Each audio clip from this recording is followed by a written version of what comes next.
ప్రారంభమైన గంటా జైత్రయాత్ర భీమిలిలో మధురవాడ నుండి ప్రారంభం.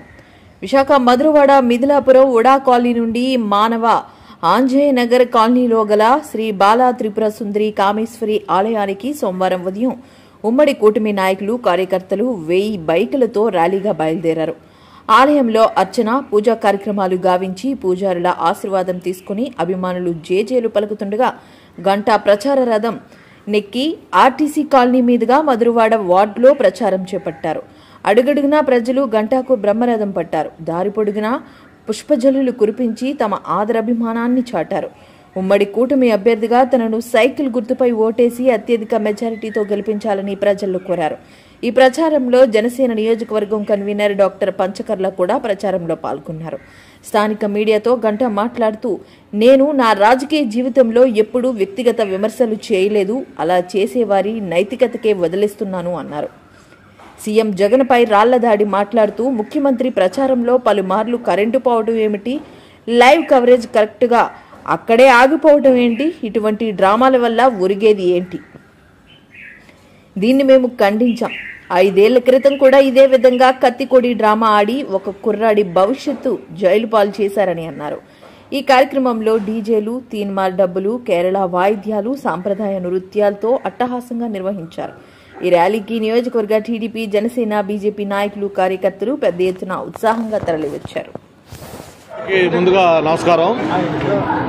ఈరోజు ఏదైతే వార్డులో పర్యటన ఉందో, ఎప్పుడు ఈ వార్డులోకి వచ్చినా కూడా ముందు సెంటిమెంట్గా ఈ దేవాలయంలో స్వామివారిని దర్శనం చేసుకొని ఆ స్వామివారి యొక్క ఆశీస్సులు తీసుకొని కార్యక్రమం స్టార్ట్ చేయడం ఒక సెంటిమెంట్, మాకు అలవాటు, ఆనవాయితీ. అదే ప్రకారం ఈరోజు కూడా ఈ వార్డు పర్యటనకు వచ్చినప్పుడు మా నాయకులందరూ కూడా ప్రత్యేకంగా మనం ఇక్కడి నుంచే గుడికి వెళ్ళి ముందు గుడిలో దండం పెట్టుకొని స్టార్ట్ చేద్దామని చెప్పారు. అందుకే ఇక్కడ రావడం జరిగింది, ఆ స్వామివారి ఆశీస్సులు తీసుకోవడం జరిగింది. మరి మీకు తెలుసు, రేపు జరుగుతున్న ఎన్నికలు ఎంత ప్రతిష్టాకరమైనయో అందరం కూడా చూస్తూ ఉన్నాం. ఒక పక్క భారతీయ జనతా పార్టీ, మరో పక్క జనసేన పార్టీ, అలాగే తెలుగుదేశం పార్టీ 3 కలిపి ఉమ్మడి కూటమిగా ఏర్పడి రేపు ఎన్నికల్లో పోటీ చేస్తున్న విషయం కూడా మీకు తెలుసు. 2019లో ఎన్నికల్లో ఒక మాయ మాటలు చెప్పి ఒక్క ఛాన్స్ అని అడిగి మరి జగన్మోహన్ రెడ్డి గారు అధికారంలోకి వచ్చిన తర్వాత ఈ రాష్ట్రంలో పరిపాలన ఒక విధ్వంసంతో మొదలైంది.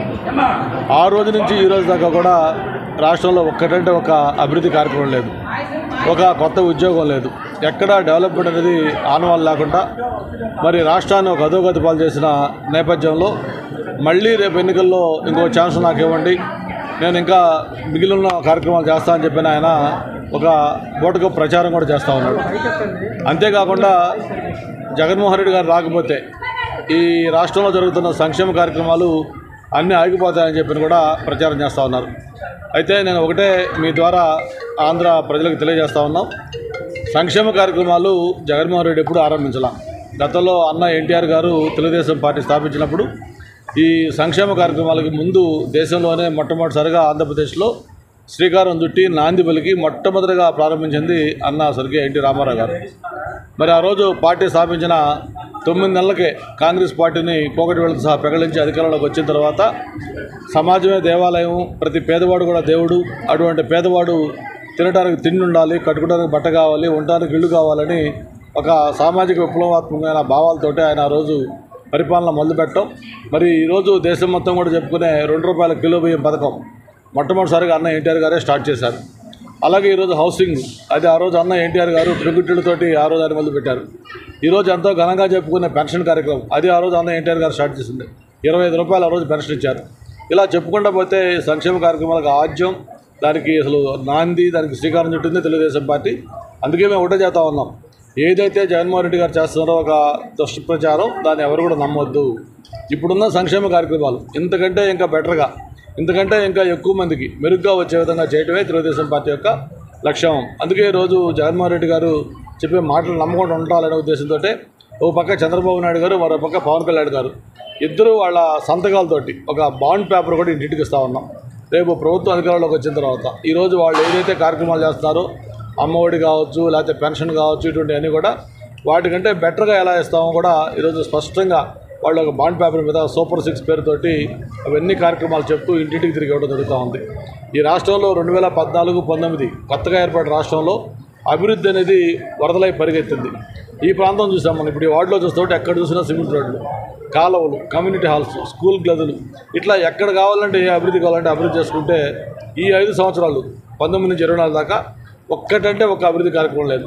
కనీసం ఒక తట్టెడు మట్టి తీసి ఈ పక్క నుంచి ఆ పక్కేలా మాట్లాడితే మేము సంక్షేమం చేస్తూ ఉన్నాం, మేము నేరుగా బటన్ నొక్కుతున్నాం అని చెప్తా ఉన్నారు. ఇవన్నీ కూడా ప్రజలు గమనిస్తూ ఉన్నారు. ఆ రోజు జాబ్ క్యాలెండర్ చెప్పారు, అలాగే యువతకి ఉపాధి చెప్పాడు, లేకపోతే ప్రత్యేక హోదా చెప్పాడు, విశాఖపట్నం రైల్వే జోన్ చెప్పారు, మెట్రో చెప్పారు, పోలవరం కంప్లీట్ చేస్తా ఉన్నాడు. ఇలా ఎన్నో కార్యక్రమాలు చెప్పి ఏ ఒక్కటి కూడా ఆయన అమలు చేయాల. మరి మనం చూసాం ఆ రోజు నవరత్నాల పేరుతో మేనిఫెస్టో పెడితే అవన్నీ కూడా నేను అమలు చేశాను, 99.9% అమలు చేశాను, అందుకే మళ్ళీ నేను ఓటు అడుగుతున్నాను కూడా చెప్తా ఉన్నాడు. మిమ్మల్ని ఒకటే అడుగుతా ఉన్నాను, ఆ నవరత్నాలు అన్నీ కూడా వద్దు, ఒకే ఒక్క నవరత్నం సంపూర్ణ మద్యపాన నిషేధం చెప్పాడు. మరి ఈరోజు ఆ సంపూర్ణ మద్యపాన నిషేధం ఏమైందో ఒక్కసారి చెప్పానండి ఆయన. ఎక్కడన్నా మద్యపాన నిషేధం అయిందా? ఈరోజు మద్యపాన నిషేధం కాకపోగా ఈరోజు నాసిరకం మద్యం, అది కూడా తీసుకుంటే ప్రజల యొక్క ప్రాణాలు ఆరోగ్యం పాడయ్యే ఆ నాసిరకం మద్యం చుక్కలంటే ధరలు గతంలో 100 రూపాయలు 200 ఉంటే ఇప్పుడు 300 600 అమ్ముతా ఉన్నారు. ఆ విధంగా మద్యం నిషేధాన్ని పూర్తిగా గాలికొల్లేశాడు. మళ్ళీ తగుదనమ్మా అని చెప్పి ఇంకోసారి అవకాశం అని చెప్తా ఉన్నాడు. అందుకే రేపు తెల్లారితే తూర్పున సూర్యుడు ఉదయించడం ఎంత ఖాయమో రేపు జరిగే ఎన్నికల్లో ఈ కూటమి భారతీయ జనతా పార్టీ, తెలుగుదేశం, జనసేన కూటమి ఘన విజయం సాధించడం కూడా అంతే ఖాయం అని చెప్పి తెలియజేసుకుంటూ ఈరోజు ఈ వార్డులో ప్రచారం మొదలు పెడతా ఉన్నాం. ఈ వార్డు మాకు కంచుకోట లాంటిది. దానికి తోడు జనసేన, భారతీయ జనతా పార్టీ కలిసింది. రేపు జరిగే ఎన్నికల్లో భారీ మెజార్టీ ఈ వార్డులో రాబోతా ఉంది. నాకు 2014 ఎన్నికలు ఉన్నప్పుడు 37,500 ఓట్ల మెజార్టీ గెలిచాం. ఈసారి ఆ మెజార్టీని బ్రేక్ చేసి ఇంకా ఎక్కువ మెజార్టీ మేము టార్గెట్ పెట్టుకున్నాం. ఖచ్చితంగా విజయం సాధిస్తాం. ఈ ప్రాంతం అంతా కూడా ఏదైతే బ్యాలెన్స్ డెవలప్మెంట్ ఉందో అవన్నీ కంప్లీట్ చేసి వాళ్ళ రుణం కూడా తీసుకుంటామని చెప్పి సార్, మేనిఫెస్టో ఎలా ఉండబోతుంది సార్? మేనిఫెస్టో బ్రహ్మాండం కూడా పోతా ఉంది. ప్రజల మేనిఫెస్టో అది.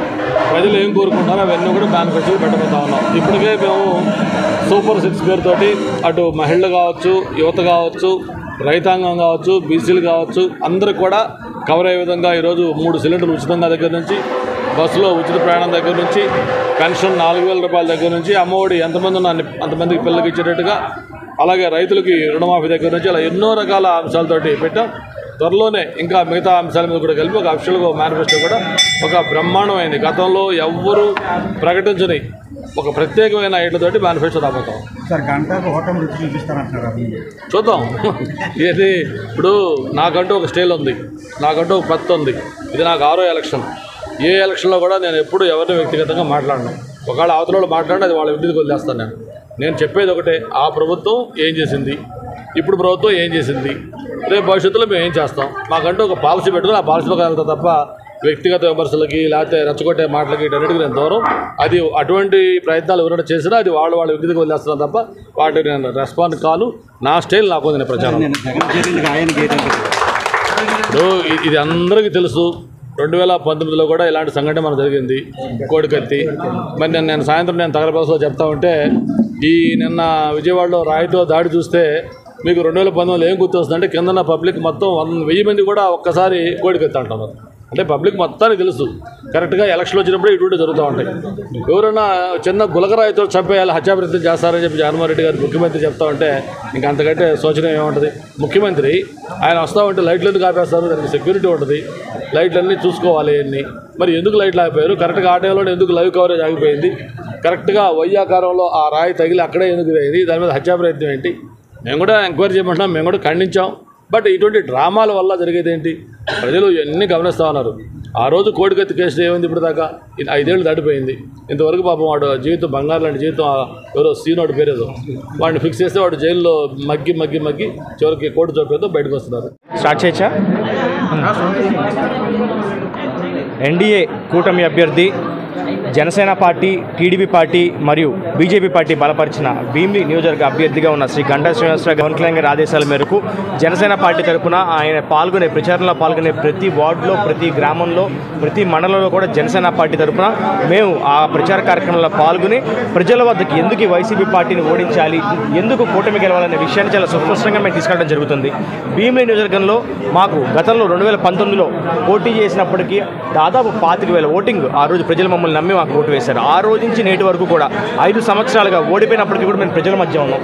గతంలో ఇదే గుడి నుంచి మానవ కాలనీ దగ్గర ఇదే గుడి నుంచి మేము జనసేన పార్టీ తరఫున ఇంటింటి పాదయాత్ర కూడా చేశాం. కాబట్టి ఈ పాదయాత్రలో మాకు ఏవైతే ప్రజలు చెప్పిన సమస్యలు ఉన్నాయో వాటిని రేపు పొద్దున మేము ఈ టీడీపీ అభ్యర్థిగా ఉన్న శ్రీ గంటా శ్రీనివాసరావు గారు గెలిచినా కూడా అవి మేము చేస్తాము అని ఒక హామీ తీసుకుని దాని ద్వారా రేపు ప్రజలకి గెలిచేది కేవలం టీడీపీ మాత్రమే కాదు, Janasena party, BJP party, TDP party కూటమైన ఎన్డీఏ అభ్యర్థి గెలుస్తున్నారు అనే విషయాన్ని ప్రజల్లోకి తీసుకెళ్తున్నాం. అదేవిధంగా ఈ 5 ఏళ్లలో వైసీపీ పార్టీ ఏ విధంగా అయితే ప్రజల జీవితాన్ని నాశనం చేసిందో, బాంబే కాలనీలో ప్రజల జీవన విధానాన్ని ఎలా అయితే పాడు చేసిందో వీటన్నింటినీ కూడా మేము తెలియజేసి అభివృద్ధి ఎలా ఉంటుందో రాబోయే 5 ఏళ్ళలో మేము చూపిస్తామని మీకు తెలియజేసుకుంటున్నాం.